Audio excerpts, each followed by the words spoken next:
first experience, while going through chemotherapy, the doctors don't normally allow you to take supplements. Kasi nga, kontra yon sa medicine. Diba? But, naughty ako. And I was desperate.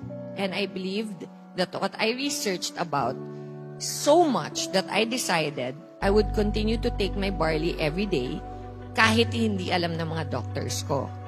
And by God's grace, from nearly not being able to recover soon enough for my next chemo, on my second cycle, 4 days pa lang, fully recovered na ako.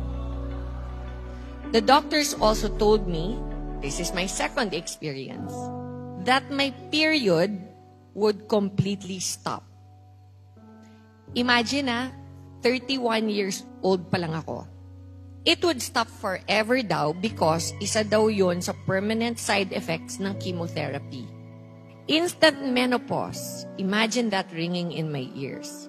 So I prayed so hard and I believed I would be blessed with another child. Imagine from being completely in menopause. After 2 years, my system corrected itself and my period came back. I am a 23-year-old breast cancer survivor.